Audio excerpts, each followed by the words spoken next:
Assalamualaikum warahmatullahi wabarakatuh. Nama saya Nabil Bakran. Saya akan menjelaskan tentang yang pertama itu landasan ideal dan konstitusional politik luar negeri bebas aktif. Jadi yang pertama itu ada landasan ideal. Landasan ideal dalam pelaksanaan politik luar negeri Indonesia adalah Pancasila, karena nilai yang terkandung merupakan pedoman dan pijakan dalam melaksanakan politik luar negeri. Muhammad Hatta mengatakan bahwa Pancasila adalah salah satu faktor objektif yang berpengaruh dikarenakan kedudukan Pancasila sebagai falsafah negara.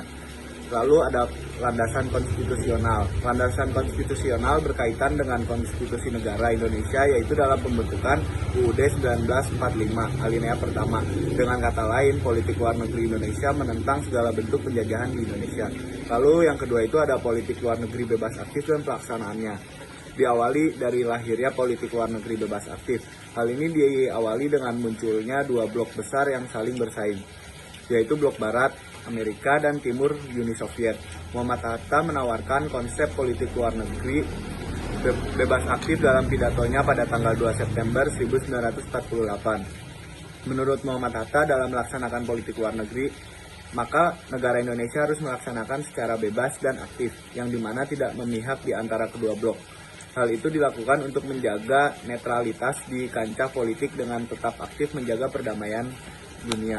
Lalu yang kedua itu politik luar negeri masa demokrasi parlementer pada tahun 1950 sampai 1959. Tujuan utama politik luar negeri Indonesia pasca kemerdekaan tahun 1950-an lebih ditujukan untuk menentang segala macam bentuk penjajahan di atas dunia, termasuk untuk memperoleh pengakuan dunia atas proses dekolonisasi yang belum selesai di Indonesia dan menciptakan perdamaian dan ketertiban dunia.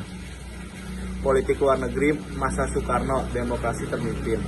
Demokrasi terpimpin di Indonesia berlangsung dari tahun 1959 sampai 1965. Politik luar negeri ini diwarnai sikap anti-imperialisme dan kolonialisme yang tegas dan cenderung bersifat konfrontatif. Politik luar negeri Indonesia pada masa ini bersifat revolusioner.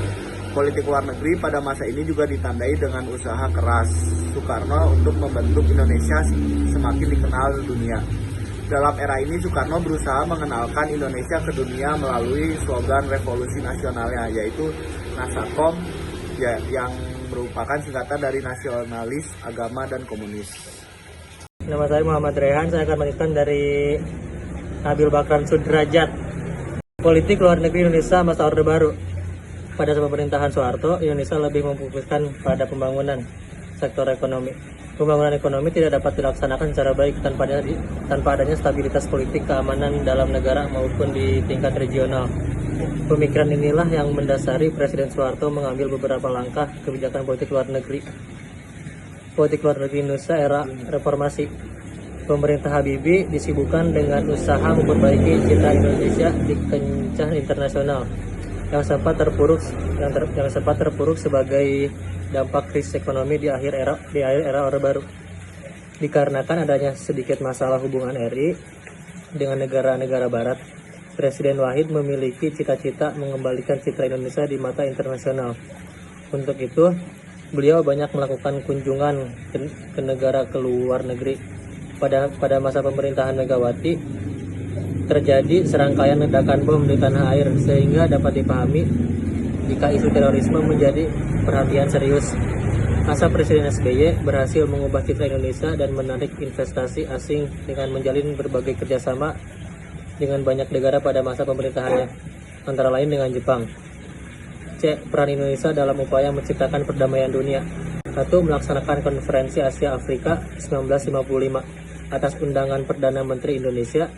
Para Perdana Menteri peserta konferensi Kolombo mengadakan konferensi di Bogor pada tanggal 28 dan 29 Desember 1954 yang dikenal dengan Konferensi Pancanegara.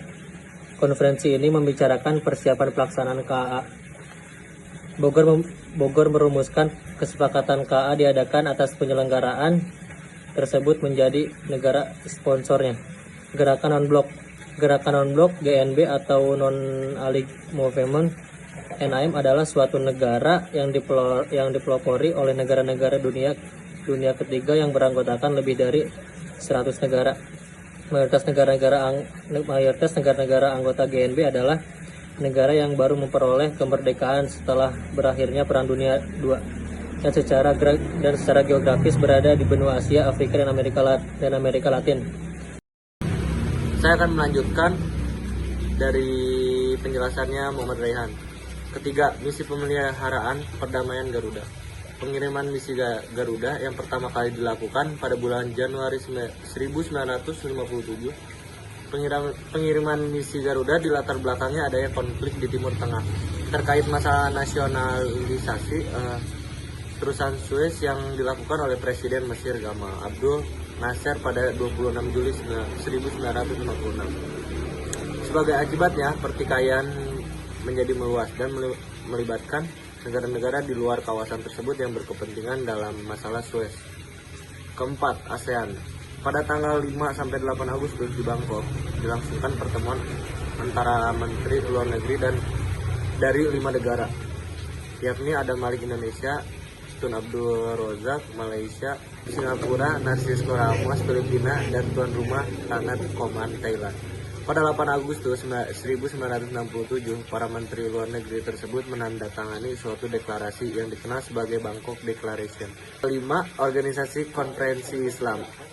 Konferensi Islam yang disingkat OKI adalah organisasi internasional yang anggotanya terdiri dari negara Islam seluruh dunia yang didirikan pada tanggal 22 September 1969.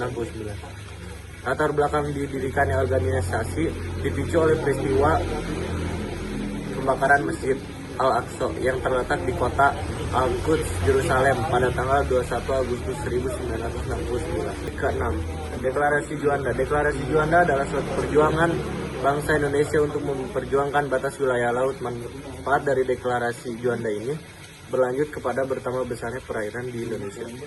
7. Jakarta Informal Meeting yang disingkat JIM 1 dan 2. JIM 1 dilaksanakan pada Juli 1987 dan JIM 2 pada Februari 1889 di Jakarta. JIM 1 mempertemukan kedua negara yang berselisih untuk pertama kali dan membuahkan hasil gencatan senjata, yaitu Vietnam menarik pasukan dari Kamboja dan diturunkannya PBB ke perbatasan Kamboja. JIM 2 kemudian dilakukan untuk menindaklanjuti hasil dari JIM 1. Sekian, terima kasih. Assalamualaikum warahmatullahi wabarakatuh.